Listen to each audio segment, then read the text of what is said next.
दोस्तों, क्या आप जानते हैं कि कम बोलने वाले लोगों को बुद्धिमान क्यों माना जाता है? शास्त्रों में साधु संतों की बहुत सी विशेषताएं बताई गई हैं और उनमें से एक विशेषता है अपनी वाणी पर संयम होना। हम देखते हैं कि आए दिन लोग नई नई तरह की समस्याओं में सिर्फ अपनी जरूरत से ज्यादा बोलने की आदत की वजह से पड़ जाते हैं। वाणी पर संयम नहीं रख पाने वाले लोगों के रिश्ते भी खराब हो जाते हैं और वे मानसिक तनाव का शिकार भी हो जाते हैं। शास्त्रों में वीर पुरुषों का उल्लेख मिलता है। वीर पुरुष उसे कहा जाता है जिसका अपनी वाणी, भूख और क्रोध पर नियंत्रण होता है। जो लोग इन चीजों पर नियंत्रण रख पाते हैं उन्हें वीर पुरुष कहा जाता है। और शास्त्रों के अनुसार सबसे ज्यादा सुखी और समस्याओं से दूर वीर पुरुष होते हैं, क्योंकि कम बोलने वाले लोगों में सुनने की क्षमता ज्यादा पाई जाती है। जो लोग ज्यादा सुनते हैं उनका ज्ञान बढ़ता चला जाता है और वे और भी बुद्धिमान बनते जाते हैं। जो लोग सुनने में अच्छे नहीं होते वे कभी कुछ नहीं सीख पाते।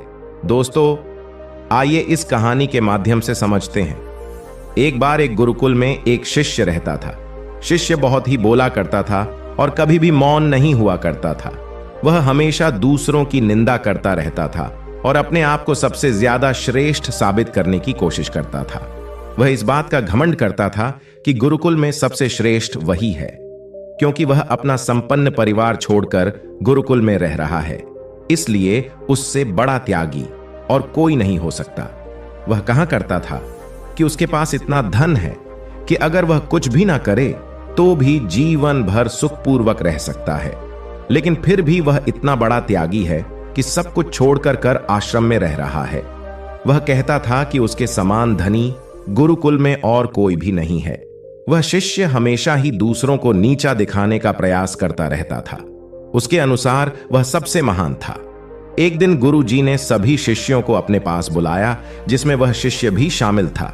गुरुजी ने कहा कि जो कोई भी लोग अपने आप को काबिल समझते हैं वे अपने मन में कोई एक संकल्प लें और पूरे साल उस संकल्प का निर्वाह करें। शिष्य अपनी जिद पर अड़ा रहा और उसने कहा कि वह छोटा संकल्प नहीं लेगा।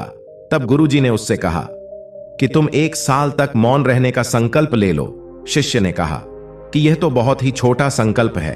तब गुरुजी ने कहा कि पहले इस संकल्प का पालन करो, इसके बाद मैं तुम्हें एक बड़ा संकल्प से संकल्पित करूंगा। शिष्य मान गया और उसने मौन रहना लागू कर दिया। जैसे जैसे दिन बीतते गए शिष्य की बेचैनी बढ़ती गई। पहले कुछ दिन तो शिष्य को कोई परेशानी महसूस नहीं हुई, लेकिन जैसे जैसे समय बीतता गया शिष्य परेशान होने लगा।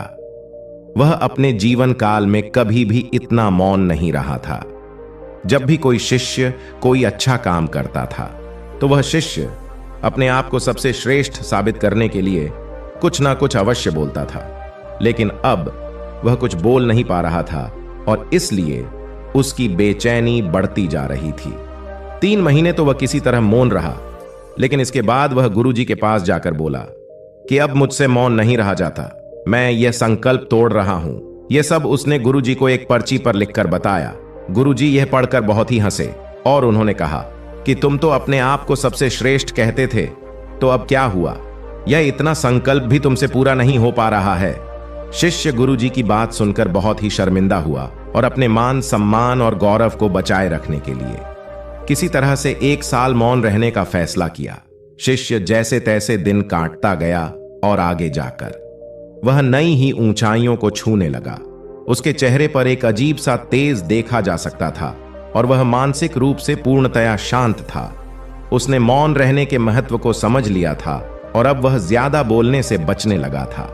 एक कम बुद्धि वाला शख्स जो अपने आप को श्रेष्ठ साबित करने की कोशिश में लगा रहता था, वह भी मौन रहकर बुद्धिमान हो गया। 1 साल बाद उस शिष्य के अंदर एक अजीब सा ठहराव और गहरा असर देखा जा सकता था। वह अब यह समझ चुका था कि अपने आप को श्रेष्ठ साबित करने में कुछ हासिल नहीं होता, बल्कि अपने आप को विनम्र रखने में और अपने आप को दूसरों से निम्न समझने में ही हमारा विकास हो सकता है।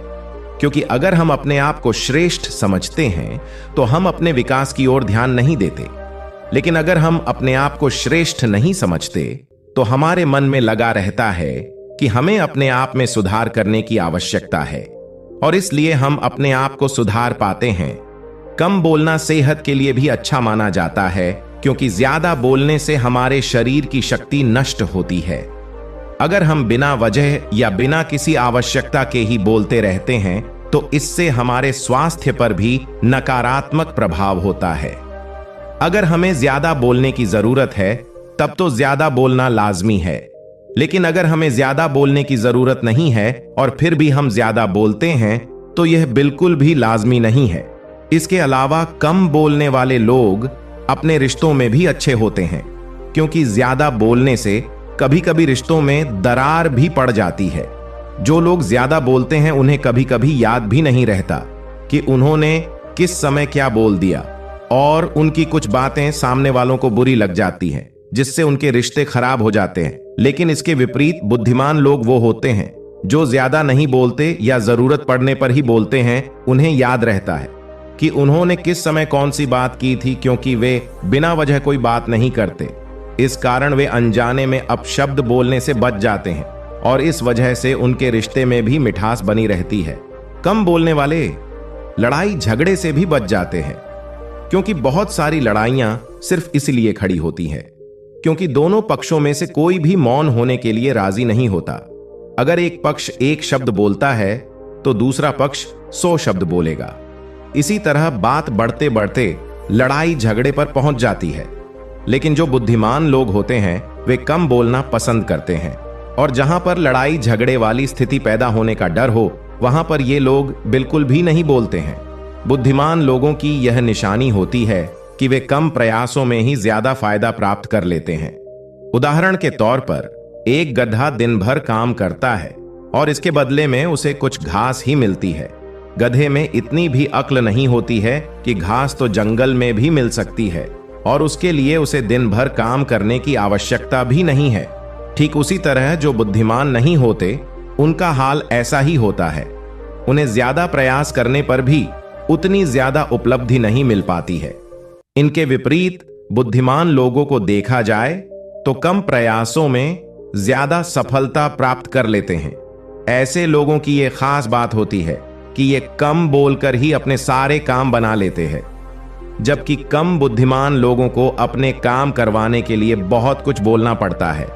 आपने देखा होगा कि घर के बुजुर्ग जो बात एक बार बोल दें उसका पालन पूरा घर करता है, लेकिन वही अगर दूसरे लोग किसी बात को बार बार बोलें तब भी उसका पालन नहीं होता है, क्योंकि बुजुर्ग लोग बुद्धिमान होते हैं इसलिए उनकी बातों का पालन होता है। भले ही बुजुर्ग किसी बात को एक बार ही क्यों ना बोलें उसका पालन होता है, लेकिन घर के दूसरे सदस्यों को बुजुर्गों के बराबर बुद्धिमान नहीं समझा जाता, इसलिए कभी कभी उनकी बात का पालन नहीं किया जाता। दोस्तों, आशा करता हूं कि इस कहानी से आप समझ गए होंगे कि मौन रहने का क्या फायदा है।